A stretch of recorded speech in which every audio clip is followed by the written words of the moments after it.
Now I think we're starting, we're on a new journey, and it's not so much that the journey has changed, but I feel that God has kind of, because people say, well, we're starting a new chapter. This is not a new chapter.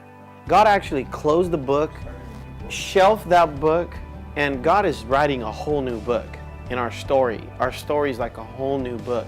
And right now the pages are blank, and it's exciting because right now we get to define, we get to build a foundation upon this new story that's being written, and it's very, very exciting. One question put me to think, and also to meditate, to pray, and to seek God. And we are here, and that's exactly why the cloud has been formed by God. Because it's going to ensure, until He comes for His people, that our children and our grandchildren can thrive in a culture that will be based on kingdom expansion. When I think of the Cloud Church, I think of family. Everyone needs to belong to a family. Being a part of a family is so important. It's gathering together, and we all have one thing in common, and that's our love for Jesus. And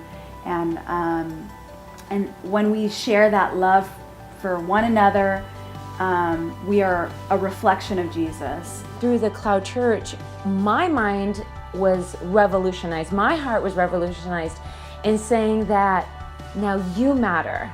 You individually matter to my life. We've built relationships. We've gotten to know these people that have gotten baptized. We get to know who they are. We get to hear their story. We get to hear their struggles. We get to hear their walk of life, and we can cry together, we can pray together, and we can encourage one another, and we can walk together in our journey with Christ.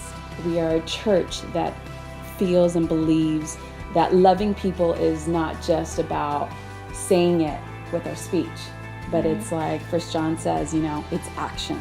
Love is an action, and we love people because that's what the Word of God teaches us. The formation of the Cloud Church allowed us to realize that the people that began to serve in the Cloud Church, that people that we began to work together with, we understood that they're flawed, and at the end of the day, we look at each other and we're like, man, we're not perfect. Something I found unique about the Cloud Church is the fact that in our church, there is a tangible presence of God that people can feel. In this modern age, the general or the dominating belief is one of two. Either there is no God, or number two, there is a God, but you can't know Him in any way. And the Cloud Church goes against both of those thoughts of this modern age, and that is that through the presence of God, through this worship music, through this powerful word of God that is coming forth every Sunday, we can tangibly feel the Spirit of God. And that is what causes the heart revolution in the Cloud Church. The cloud, at the end of the day, is a representation of God's guidance, God's prophetic, destiny. And, God always manifested in the cloud, Old Testament, New Testament. And it was always a sign of God's presence, God's glory.